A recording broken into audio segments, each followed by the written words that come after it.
অনেক দিন আগের কথা। এক জঙ্গলে একটি রাক্ষসে গাছ ছিল। সে ছিল খুবই চালাক ও হিংস্র। সে কোনো না কোনো সুযোগ পেলেই মানুষের ক্ষতি করে চলত। যদি মানুষ তার কাছে না আসতো, তখন নানাভাবে লোভ দেখিয়ে তার কাছে নিয়ে নিত এবং তার রক্ত মাংস চুষে খেত। গ্রামের অনেক মানুষ এই রাক্ষসী গাছের কথা জানত, আর যারা না জানতো তাদেরকেই বিপদে পড়তে হতো। একদিন, আরে জীবন রে, আর ভালো লাগে না, এই গ্রাম ছেড়ে জঙ্গলেই যাই। সারাদিন বউয়ের বকবকানি শুনে আমার মাথাই শেষ হয়ে গেল। দেখি জঙ্গলে এসে একটু শান্তি পাবো কিনা। আহ, অনেক রাস্তায় তো আসলাম, শরীরেও অনেক ক্লান্ত লাগতেছে। এই দেখা যায় একটি বট গাছ, এখানে গিয়ে একটু বিশ্রাম নেই। লোকটি এই কথা বলে সেই গাছটির নিচেই বসে পড়ল, কিন্তু সে জানতো না যে এটি হলো সেই রাক্ষসে গাছ। গাছের নিচে বসায় রাক্ষসে গাছটি অনেক খুশি হয় এবং সে বলতে লাগলো, কে রে, আমার গাছের গোড়ায় বসেছিস? কে কে কে এখানে? এখানে কি কেউ আছো? হ্যাঁ, আমি তো আছি। আমি তো সব সময়ই থাকি তোদের মতো মানুষদের মাংস খেতে। হা হা হা হা, এখনই আমি তোর গায়ের মটকাবো। ওরে বাবারে, শেষে আমি রাক্ষসের গাছের কবলে পড়লাম। গ্রামে বইয়ের বকবকানি তো অনেক ভালো ছিল, সেখানে থাকলে তো বেঁচে থাকতাম। এখন তো আমার প্রাণটাই যাবে। কে আছো? বাঁচাও বাঁচাও!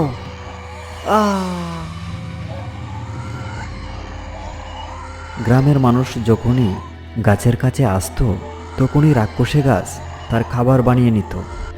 একদিন গ্রামে দূর থেকে একটি লোক এসে বলে, ও ভাই আমার, একটা বিষয় মাথায় আসে না, সামান্য একটা গাছ, তাতে বয়ের কি আছে?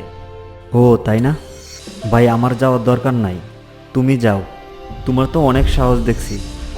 ও ভাই, কি যে বলো, আমি তো যেতাম সেখানে, কিন্তু না মানে, তোমাকে একটা কথা বলি শোনো, আমাদেরকে এত সাহস দেখাতে এসো না।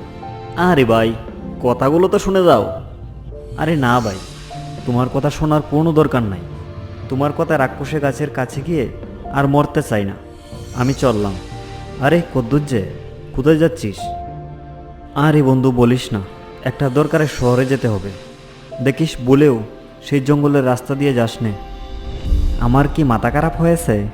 আমি এই জঙ্গল দিয়ে যাই আর রাক্ষসে গাছ আমার প্রাণটা নিয়ে নিক, আমি বলিও এই জঙ্গলের রাস্তা দিয়ে যাব না আমি।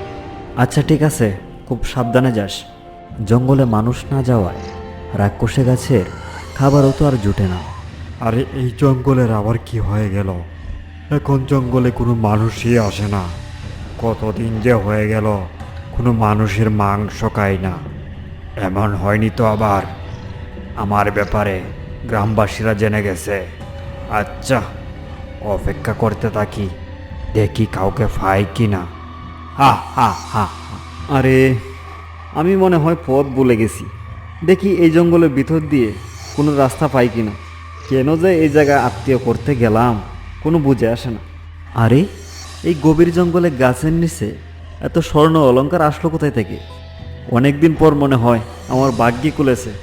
এই স্বর্ণ অলংকার নিতে পারলে আমাদের গ্রামে আমি সবার চেয়ে ধনী ব্যক্তি হয়ে যাব। লোকটি যখন এই গাছটির কাছে যায়, তখন রাক্ষসে গাছটি বলে উঠল, কে রে তুই, আমার ধনরত্নগুলো নিয়ে যাচ্ছিস? কে? এখানে কে আছে? আমি তো কাউকে দেখতে পারছি না। আমি মনে হয় ভুল শুনছি, তাড়াতাড়ি নিয়ে নেই এগুলা। তুই কোনো ভুল শুনিস নাই, তুই অনেক লোভী, আমি তোকে কে নেব? আহ, অনেক দিন হয়ে গেল আমি মানুষের রক্ত মাংস খাই না, এবার তোকে মজা করে খাবো।